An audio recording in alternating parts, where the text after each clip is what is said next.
Bonjour et bienvenue à la correction des exercices de la section 2.3 du livre.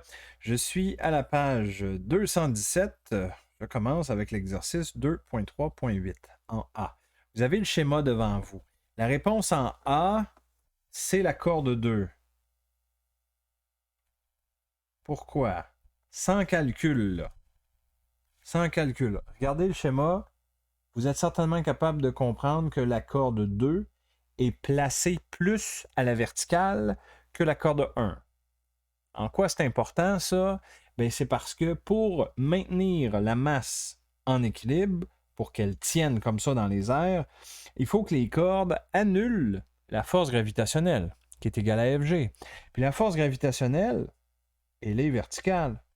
Donc plus les cordes qui sont en haut sont verticales, mettons j'exagère là, ça là, plus les cordes sont verticales, plus c'est elles qui vont remplir le rôle de maintenir la masse à l'équilibre. Donc, c'est le cas de la corde 2. La corde 2 est beaucoup plus à la verticale que la corde 1. Évidemment, ici, je l'ai exagéré. Là. Donc, ça veut dire qu'il y aura une plus grosse proportion de la force gravitationnelle qui sera annulée par la corde 2 versus la corde 1. Et donc, c'est pour ça que c'est la corde 2 la bonne réponse. Et bon, si vous ne me croyez pas sur parole, on va le prouver. Hein? On nous demande de calculer le module de la tension dans chacune des cordes et vous verrez qu'effectivement, c'est fonctionnel, ça là. Bon, OK, très bien. Donc, je vais me faire un schéma des forces un peu plus précis que ce que je viens de faire là. Je vais faire la place. OK, donc, j'ai une force gravitationnelle qui agit sur la masse comme ceci. J'ai une tension que je vais appeler T1 et une autre tension comme ça que je vais appeler T2. OK. Chacune de ces forces-là, on voudra les décomposer s'il y a lieu là, en X et en Y. Ça va être notamment le cas de mes tensions T1 et T2. Hein, T2 comme ça, T2X, T1 comme ça, T1X et même chose en rouge, T2Y, T1Y. OK.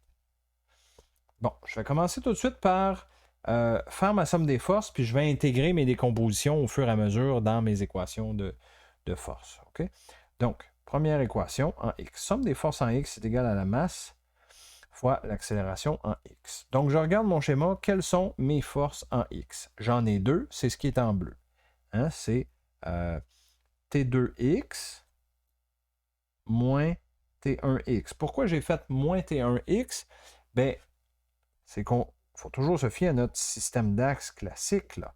Mon X pointe vers la droite. Donc, les forces qui pointent vers la droite sont positives, les forces qui pointent vers la gauche sont négatives. Donc, T1X pointe vers la gauche, donc c'est pour ça que j'ai mis moins T1X. Je n'ai pas d'accélération parce qu'on est à l'équilibre. Hein, le bloc tient à l'équilibre, donc côté droit de l'équation de ma somme des forces là, doit donner 0. Bon. Et là, maintenant, ici, je vais écrire ma décomposition. OK? Mais pour écrire la décomposition, j'ai besoin des angles. L'angle bêta, qui est donné dans l'énoncé, il est comme donné ici, là. Il est donné en haut, comme ça. Cet angle-là, c'est l'angle alterne-interne avec lui, en bas. OK, c'est exactement le même. Donc, je sais que par rapport à l'horizontale, j'ai un angle de 60 degrés ici. Même chose pour mon angle alpha. L'angle alpha qui est ici, c'est l'angle alterne-interne qui est en bas. Donc, je sais que par rapport à l'horizontale, mon T1 a un angle de 25 degrés. Voilà.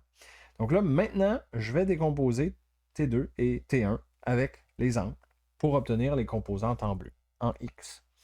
Donc T2X, ce sera T2 cos de 60 moins T1 cos de 25 égale à 0. Et là, je sais que j'ai deux inconnus ici, j'ai T1 et T2. Hein? Je ne pourrais pas solutionner, mais ce que je veux faire, je vais parce que je sais que je vais faire la substitution, là, je vois un peu dans le futur, je sais ce que je veux faire avec mes équations, donc je vais isoler tout de suite T2 en envoyant tout du côté droit, donc je peux faire le calcul des cos 60, cos 25, là, ça donne des chiffres, ça là. Donc ça me dit que T2 c'est égal à 1,813 fois T1. Je mets ça de côté et je m'en vais faire, je vais le faire à côté ici, là, on va faire somme des forces en Y qui est égale à masse fois accélération en Y. Y. Et donc là, ici, je vais rajouter toutes mes forces qui ont une composante en Y. Donc, ça veut dire mes deux décompositions en rouge. Ça veut dire aussi FG. Faut l'oublier, celui-là. Là. Je n'ai pas eu besoin de le décomposer, FG, parce qu'il est seulement en Y. OK? Et vous voyez que mes flèches en rouge, ça va être positif dans la somme des forces en Y, parce qu'elles pointent vers le haut, dans le même sens que mon axe Y. Donc, on dit T1Y plus T2Y moins MG. La force gravitationnelle, elle pointe vers le bas. Donc, on la prend négative. Côté droit de l'équation, c'est 0, parce qu'on tient à l'équilibre, donc pas d'accélération en Y. Et là, ben, je peux décomposer, hein, encore une fois, avec mon angle.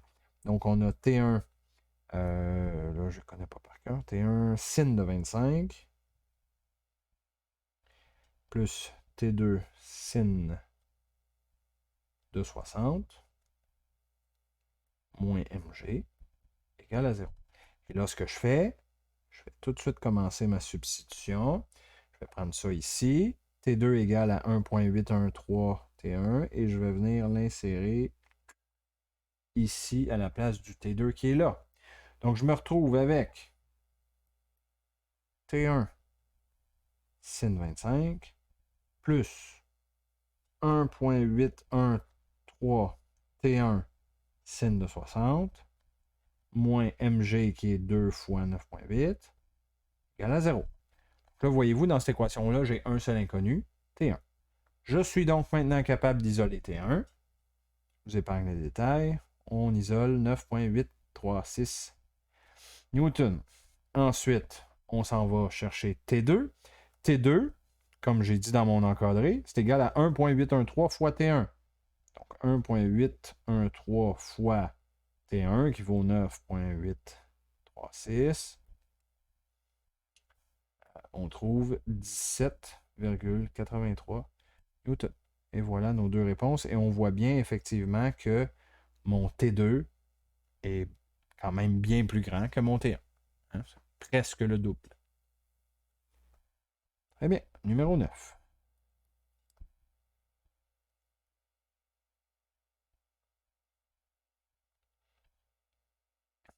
OK. Ici, problème en deux étapes parce que dans la première étape, on a juste suspendu un bloc de 0.2 kg et dans la deuxième étape, on rajoute un bloc. OK? Donc, commençons par regarder qu'est-ce qui se passe au début, juste avec le bloc de 0.2 kg. Bon. Donc là, on a un plafond, un ressort et la masse. Bon. Quelles sont les forces qui agissent sur un ressort comme ça, sur une masse comme ceci? Bien, il y en a deux. Il y a la force gravitationnelle, bien entendu, par là-bas, mais il y a aussi la force de rappel. Hein, le ressort, il retient le bloc, il l'empêche de tomber. Ça, c'est la force de rappel du ressort. OK? Très bien. Donc là, axe Y vers le haut, comme d'habitude, je peux faire somme des forces en Y égale à masse fois accélération en Y. Donc, force de rappel positive parce qu'elle pointe vers le haut, dans le même sens que mon axe, moins mg, qui est la force gravitationnelle, négative parce qu'elle pointe dans le sens contraire de l'axe. Je n'ai pas d'accélération en Y. Tout ça tient à l'équilibre. C'est une bonne chose. Force de rappel, c'est quoi? C'est K fois l'étirement. L'étirement, je vais faire exprès, je vais l'appeler E1 parce qu'on est dans la première situation. Tantôt, dans la deuxième situation, l'étirement va changer. Fait qu'on l'appellera E2. Mais ici, on est à E1. Moins mg égale à 0. Bon. Il y a des choses que je connais là-dedans. Je connais M, je connais G. Mais je ne connais pas K et je ne connais pas E1. C'est pas grave. Je vois un peu ce qui s'en vient. Donc, je sais que je vais vouloir plusieurs équations. Donc, je sais que je vais vouloir faire de la substitution. Donc, par exemple, ici, je vais isoler E1. OK? Donc, j'envoie mg du côté droit. Je remplace les valeurs de mg. C'est 0.2, 9.8. Et je divise par K, qui est un autre inconnu. Donc, je ne peux pas solutionner. Donc, j'ai déjà trouvé une première petite équation. E1 égale à 1.96 sur K. OK. C'est ma première situation. D'accord. Deuxième situation. Là, on dit qu'on rajoute un bloc supplémentaire de 0,1 kg. Donc, ma masse totale maintenant, c'est 0,3. Et on dit que le ressort s'allonge encore de 15 cm. Mais il était déjà allongé, il était déjà étiré dans la première situation. Faut pas. Donc, l'étirement total, c'est pas 15 cm. Non, non, l'étirement total dans la deuxième situation, que je vais appeler E2, ça va être l'étirement que j'avais dans la première situation, plus un 15 cm. C'est comme ça qu'il faut le comprendre. OK? Et un coup que j'ai compris ça, ben là, je vais recommencer. Somme des forces en Y est égale à. Oups, MA, là. Je vais l'écrire MG, c'est pas correct. Bon. MAY. Là, il se passe la même chose. C'est juste que ma force de rappel, ça va être KE2, hein, parce que ici, ben, c'est mon ressort qui tire vers le haut, mais KE2, parce que je suis dans la deuxième situation. Moins MG égale à 0. Bon. Ben là, K, c'est encore un inconnu. E2, je vais le remplacer par ça ici, là. Hein, je peux faire ça. Donc, E1 plus 0,15 moins mg. Mais là, attention, dans la deuxième situation, j'ai une masse totale de 0,3 fois g qui vaut 9,8 égale à 0. Et dernière petite chose, souvenons-nous, dans ma première situation, j'avais isolé E1 justement parce que je savais que j'allais faire de la substitution. Donc, je vais venir insérer ça là-dedans. Donc, K 1,96 sur K plus 0,15 moins 2,94 égale à 0. Voilà. Fait que K, c'est toujours le même. Hein? Quand on a un ressort, si on rajoute de la masse, le K ne change pas. Le K, c'est propre à un ressort. C'est dans le fond à quel point le ressort est rigide. C'est ça, K. Fait que tu as beau rajouter de la masse, ça ne changera pas la valeur de K. Donc, dans cette équation-là, K, il est là deux fois, mais c'est le même inconnu. Fait que on l'isole, on manipule un peu les chiffres et on obtient notre réponse qui est de 6,53 newtons par mètre.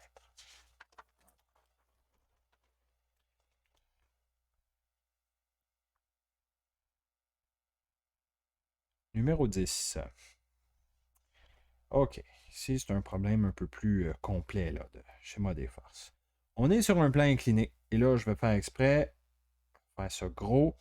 Mon plan incliné, je vais dire que c'est mon axe X. Hein. On a souvent intérêt à faire ça, là, d'incliner notre système d'axe comme notre plan est incliné. Donc, mon axe X, je l'incline par rapport à l'horizontale de 30 degrés. Mon axe Y, je vais la faire passer en plein dans le centre, comme ceci. Et je vais dessiner toutes les forces qui agissent sur le bloc à l'origine. Comme ça me simplifie la vie, je trouve, pour décomposer mes vecteurs force. Okay? Donc, quelles sont les forces qui agissent sur le bloc? Bien, tout d'abord, force gravitationnelle. On a la force normale qui est confondue avec l'axe Y. Et finalement, j'ai la force de tension. Là, faites attention par contre. Parce que si vous regardez le schéma, ça peut être mêlant, là. Mais la corde est inclinée à 50 degrés par rapport à l'horizontale. Mais étant donné que le plan incliné est déjà incliné de 30 degrés, ça veut dire que la tension dans la corde est inclinée de 20 degrés par rapport au plan incliné. C'est quoi le calcul que j'ai fait? J'ai fait 50 moins 30. Donc, il reste 20 degrés. OK? Donc, ça, c'est un petit détail, là, mais on ne l'oublie pas parce que sinon, évidemment, là, ça va changer nos valeurs. Donc, on l'avait vu dans les exemples en classe, là, mais ma force gravitationnelle ici, on retrouve l'angle du plan incliné, c'est-à-dire de 30 degrés par rapport à l'axe Y. Fait que ça, c'est l'angle que je vais utiliser pour décomposer mon FG. Quand j'ai ça, ben là, je peux commencer ma somme des forces, deuxième loi de Newton. Là. Donc, je vais commencer par le faire en Y, parce qu'en A, on cherche la force normale. Moi, je sais, en regardant mon schéma, si je veux trouver la force normale, il faut que je fasse somme des forces en Y, parce qu'elle est en Y, ma force normale. Donc, somme des forces en Y est égale à masse fois accélération en Y. qu'est-ce que j'ai comme force en Y? Ben, j'ai la force normale, j'ai la décomposition de la tension T. Ouais, j'aurais peut-être dû commencer par ça, en fait. La tension T a une composante en Y qui est comme ceci. Et, pendant que j'y suis, force gravitationnelle a elle aussi une décomposition en Y, comme ceci. Vous voyez que je veux mes composantes que j'ai dessinées en rouge sur mon schéma.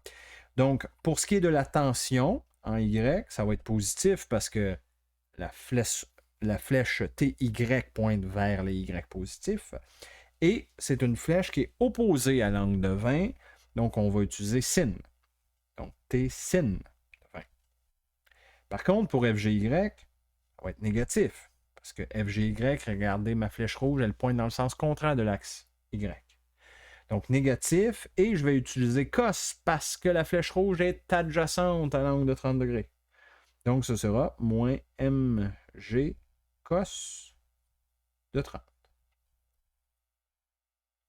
égale 0. Parce que je n'ai pas d'accélération en Y. Hein, mon bloc, s'il accélère, ben, il va accélérer le long de mon plan incliné. Il ne va pas se mettre à sauter sur le plan, là. Donc, pas d'accélération en Y. Voilà. Donc, rendu là, ben, j'ai juste à plugger mes valeurs.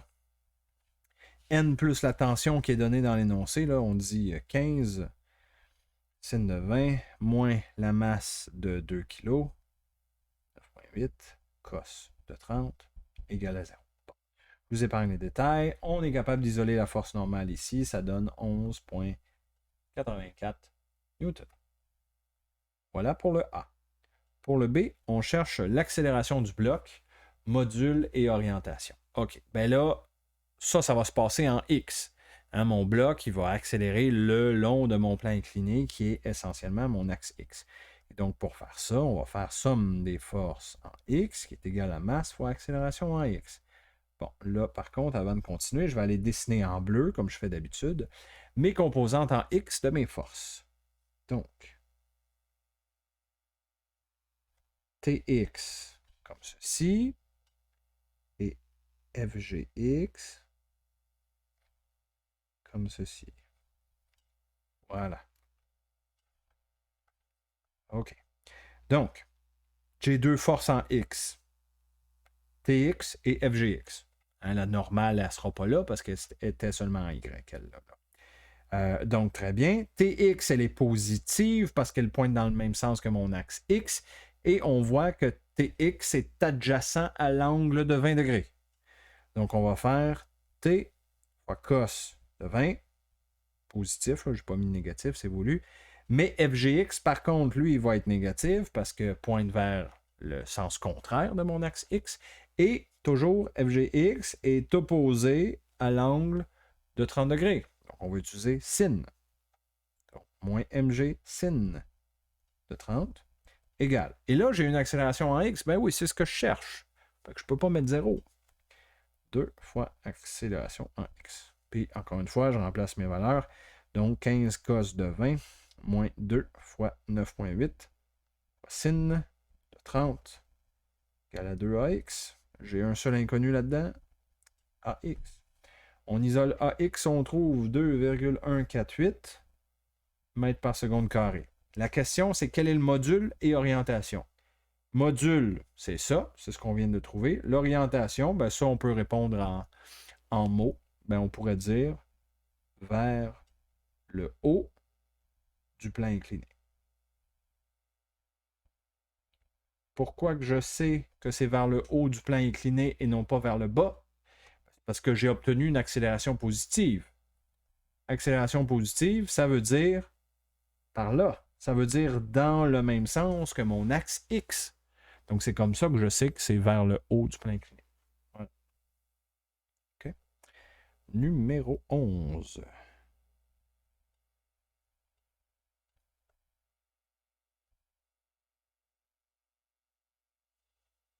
OK. Numéro 11, c'est une version peut-être plus simple de la somme des forces.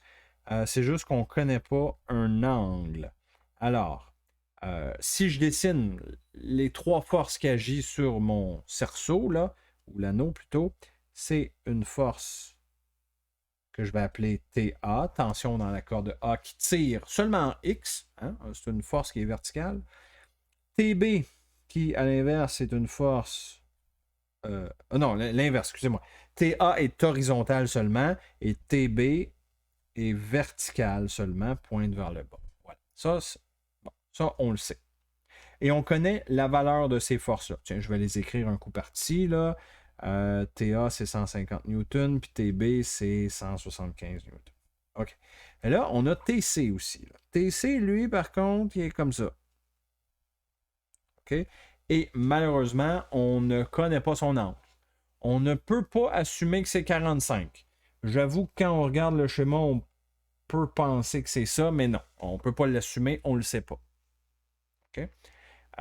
Bon. Donc, comment on va faire pour trouver ce que indique le dynamomètre? Dans le fond, la question, ce qu'indique le dynamomètre, on cherche la valeur de la tension TC. C'est ça qu'on cherche. Bon. Mais donc, pour trouver ça, il va falloir qu'on fasse somme des forces en X et en Y. On applique littéralement la deuxième loi de Newton. OK? Mais pour faire ça, on va avoir besoin de décomposer TC en X et en Y. Là, je sais que vous allez me dire, oui, mais on ne connaît pas l'angle. Comment on fait? Ben, effectivement, on ne connaît pas l'angle, mais c'est pas grave. Je peux dire que ça, ce que je viens de dessiner en bleu, ça s'appelle TCX. Ça, je peux certainement faire ça. Oups. En rouge, je peux dire que ça, ce que je viens de dessiner, c'est TCY. Oui, je ne connais pas l'angle. Je le sais que je ne pourrais pas décomposer TC avec mon angle. Mais c'est pas grave. Je peux quand même écrire ma somme des forces en X et en Y. Regardez bien. Somme des forces en X, c'est égal à masse fois accélération en X. Bon. Tout ça tient à l'équilibre, donc je sais que je n'ai pas d'accélération en X. Là. Donc, bon, ce côté-là, ça donne 0. Mais qu'est-ce que j'ai en X? J'ai TA, positif, parce qu'il pointe vers la droite dans le sens classique de mon axe X. Je n'ai pas dessiné mon système d'axe, là, mais j'ai assumé le système d'axe classique. Voilà. Donc, TA est positif, mais TCX va être négatif, parce que TCX pointe vers la gauche. Donc, moins TCX égale à 0. TA, je sais ce que ça vaut. Ça vaut 150 newtons. Donc, je peux l'écrire. 150 moins TCX égale à 0. Et là, voyez-vous que je peux isoler TCX. C'est mon seul inconnu, littéralement. Donc, TCX égale à 150.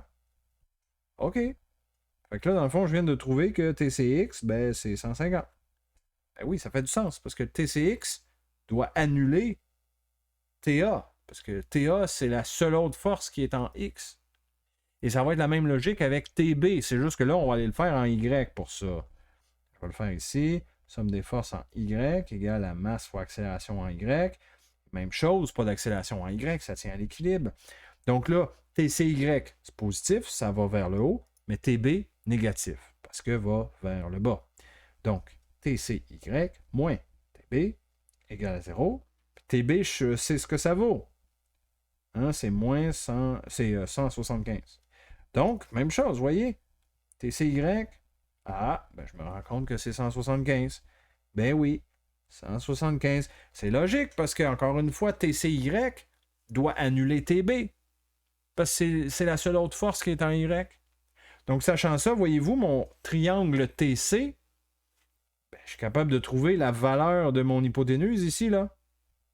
Mon hypoténuse, qu'est-ce que ça vaut? Ben, j'ai juste besoin d'utiliser la base et la hauteur de mon triangle, 150 et 175. Et donc, comme ça, je peux trouver TC. La grandeur, ou plutôt le module de ce qu'indique mon dynamomètre, là, la tension dans la corde C. Appelez-la comme vous voulez. Là. Donc, on fait Pythagore. 150 carrés plus 175 carrés, racine. Et ça me donne la réponse 230 newtons.